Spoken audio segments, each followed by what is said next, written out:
यमुना के किनारे धर्मस्थान नामक एक नगर था। उस नगर में गणाधिप नाम का राजा राज करता था। उसी में केशव नाम का एक ब्राह्मण भी रहता था। ब्राह्मण यमुना के तट पर जप तप किया करता था। उसकी एक पुत्री थी जिसका नाम मालती था। वो बड़ी रूपवती थी। जब वो ब्याह के योग्य हुई तो उसके माता, पिता और भाई को चिंता हुई।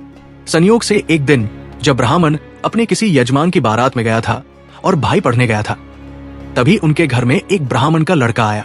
लड़की की मां ने उसके रूप और गुणों को देखकर उससे कहा कि मैं तुमसे अपनी लड़की का ब्याह करूंगी। होनहार की बात की उधर ब्राह्मण पिता को भी एक दूसरा लड़का मिल गया और उसने उस लड़के को भी यही वचन दे दिया।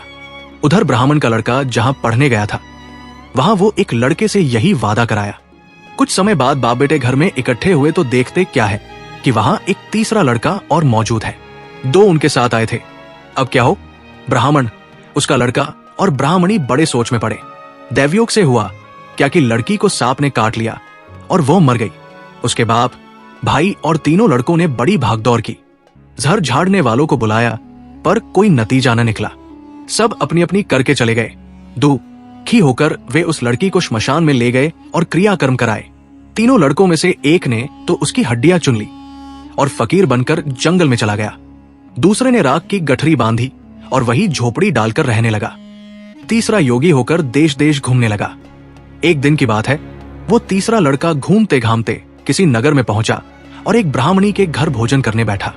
जैसे ही उस घर की ब्राह्मणी भोजन परोसने आई कि उसके छोटे लड़के ने उसका आंचल पकड़ लिया। ब्राह्मणी से अपना आंचल छुड़ता नहीं था। ब्राह्मणी को बड़ा गुस्सा आया। उसने अपने लड़के को झिड़का, मारा पीटा। फिर भी वो न माना तो ब्राह्मणी ने उसे उठाकर जलते चूल्हे में पटक दिया। लड़का जलकर राख हो गया। ब्राह्मण बिना भोजन किए ही उठ खड़ा हुआ।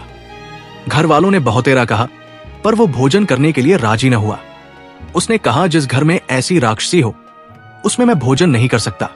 इतना सुनकर वो आदमी भीतर गया और संजीवनी विद्या की पोथी लाकर एक मंत्र पढ़ा। जलकर राख हो चुका लड़का फिर से जीवित हो गया। ये देखकर ब्राह्मण सोचने लगा कि अगर ये पोथी मेरे हाथ पड़ जाए तो मैं भी उस लड़की को फिर से जला सकता हूं। इसके बाद उसने भोजन किया और वही ठहर गया। जब रात को सब खा पी कर सो गए तो वह ब्राह्मण चुपचाप वो पोथी लेकर चल दिया।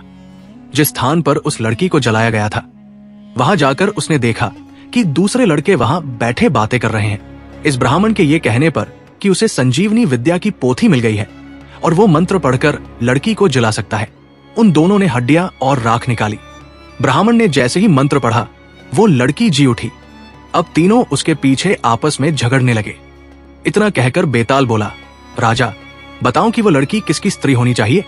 राजा ने जवाब दिया, जो वहां कुटिया बनाकर रहा उसकी। बेताल ने पूछा, क्यों? राजा बोला, जिसने हड्डियां रखी वो तो उसके बेटे के बराबर हुआ। जिसने विद्या सीखकर जीवन दान दिया वो बाप के बराबर हुआ। जो राख लेकर रमा रहा वही उसकी हकदार है। राजा का ये जवाब सुनकर बेताल फिर पेड़ पर जा लटका। राजा को फिर लौटना पड़ा और जब वो उसे लेकर चला तो बेताल ने तीसरी कहानी सुनाई।